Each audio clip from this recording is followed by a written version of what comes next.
After a mysterious unnamed virus takes out every human being, Philip Miller is the last man on Earth. He has been living alone for the past year and is driving around America to look for more people. He goes to every single state, making announcements to empty cities and stealing artifacts and paintings from museums. After the failed mission to find humans, Philip decides to return to his hometown, Tucson. Still, at the last attempt to find someone, he writes "Alive in Tucson" on every billboard he can find. In Tucson, he goes to his shabby apartment and packs up all the necessary stuff before making his way to a gated community in the more lavish part of the city. He chooses the biggest house and declares it as his new home. He spends the next few days decorating the house with all the famous paintings, a mat from the White House, a dinosaur skull, Academy Awards, and many more artifacts worth billions of dollars. Nicolas Cage would be proud.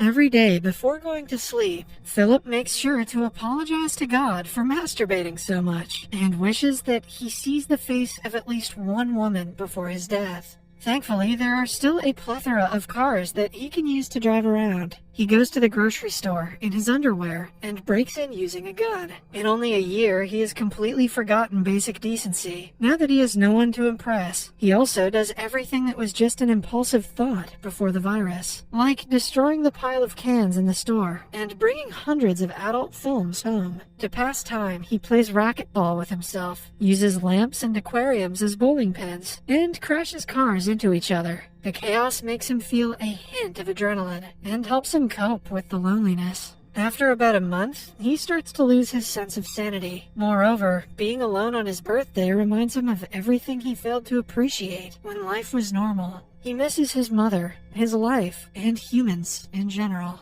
The scene cuts to a few months later. The grand mansion Philip lived in has turned into a dumping site. It is filled with plastic and cans that he never cleans up because there won't be a meaning to it anyway. He hasn't showered in days and has started living like an animal. The house lacks running water and the toilet is covered in plastic bottles. So instead, Philip makes a hole in the springboard and uses the pool as his toilet. He also fills a kid's pool with margaritas and bathes in it while simultaneously drinking from it. Let's hope he never gets the two pools confused. Then, one day, he goes to the bar and draws faces on balls, assigning them names and personalities. He talks to them like they're his real friends, just to feel like he isn't lonely. At night, he brings a ball named Gary to a clothing store and hits on a mannequin that he has a crush on. When her arm breaks, Philip loses his mind. He decides that he doesn't want to live anymore and goes to the nearby hill to commit the unthinkable. He wishes farewell to all of his ball friends, promising to remember them for eternity.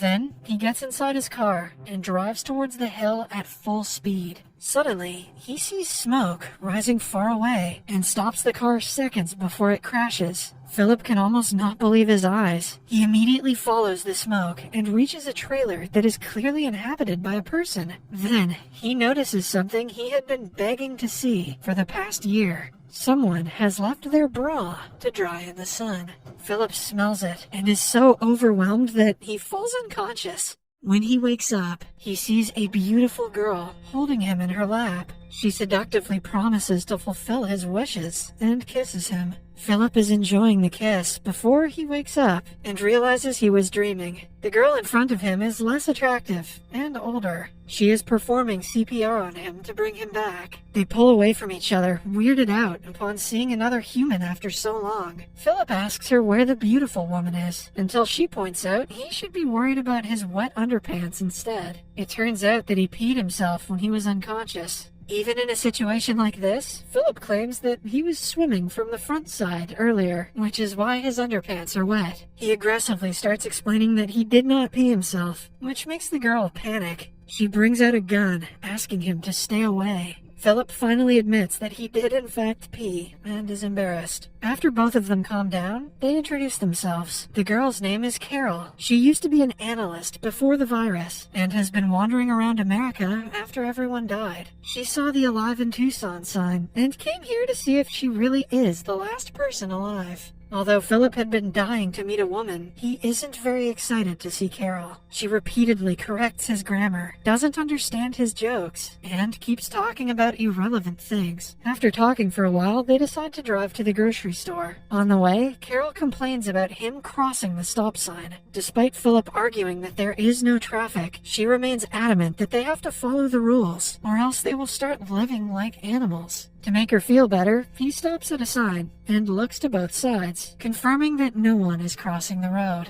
Her nagging doesn't stop when they reach the grocery store, and Philip parks in the handicap spot. They get into their fifth argument of the day, with Philip insisting that this imaginary handicapped person has a lot of space to park his car. When Carol still urges him to park somewhere else, he runs the vehicle straight into the store. Following that, she goes to take a tour of his house and is disgusted by the way he lives. He has 2 swimming pools, one filled with feces and the other with garbage. Carol also accuses him of stealing the paintings, even though he argues they didn't belong to anyone anymore. By the end of the house tour, Philip asks her to go back to her campsite. The next morning, he is woken up by Carol cleaning up his house. She nags him to get gardening and cleaning supplies from the store because they have to start living like human beings. At night, Philip goes to his ball buddies and complains about Carol. Even though he has only known her for a day, he feels like they are a married couple who desperately need to get a divorce. The following morning, things get worse for him as she moves into the house next door. He tries to shoo her away, but Carol, being Carol, is stubborn. She asks him if he is scared of being seen naked, and as a reply, Philip takes off his pants. Carol finally addresses the elephant in the room and brings up the topic of reproduction.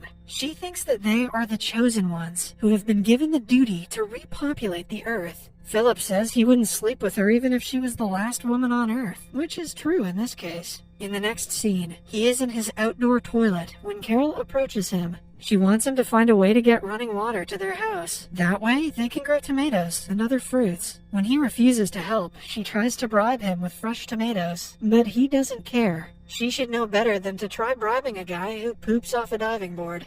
However, when it gets dark, he breaks into her garden and eats all of her vegetables. Carol knocks on his door the next morning and finds him covered in leftover tomatoes. Philip still claims that he isn't the one who stole them. He also notices Carol has hurt her leg while trying to transfer water to her house from a manhole. A few days later, she gives up on trying to live like a decent human. Philip finds her making an outdoor toilet in a fountain, copying his swimming pool toilet. Carol thinks that they might not be the chosen ones, but instead the forgotten ones who have no purpose in life. They are in no way capable of creating an entire human civilization when they cannot even arrange a toilet in their million-dollar mansions. Philip, who is used to seeing Carol as an optimistic person, feels awful for her. Hence, he goes to the city's water tank and arranges a way to water Carol's garden. She is finally happy to see a good side to him and invites him for dinner. At night, Philip enjoys an organic meal after a long time. The topic of sex is brought up, and Philip says he is ready to sleep with her now. However, to his surprise, Carol doesn't want to make love before marriage. Initially, Philip laughs, thinking that it is a joke, but she turns out to be serious. Even though the idea is ridiculous, he proposes to make her feel better. At last, they decide to get married the next day. In the following scene, they are in church saying their vows. Philip thinks it isn't necessary, but goes with the act anyway. When they step out of the church, they are welcomed by a crowd of guests. Philip realizes he has made a mistake and screams. Then, he wakes up on his bed, thankful that it was only a dream. He even has to check out the window to ensure that most of the world is still dead. A while later, Carol comes to his house with food. She thinks they should elect the President of the United States by voting. It is useless, but Philip elects himself and becomes the president unanimously. Then, the two enjoy spaghetti and raisin balls, which Carol thinks is a good alternative to meatballs. Following that, the day of the wedding finally comes. Carol prepares the decorations and cake, while Philip is tasked to get rings for them.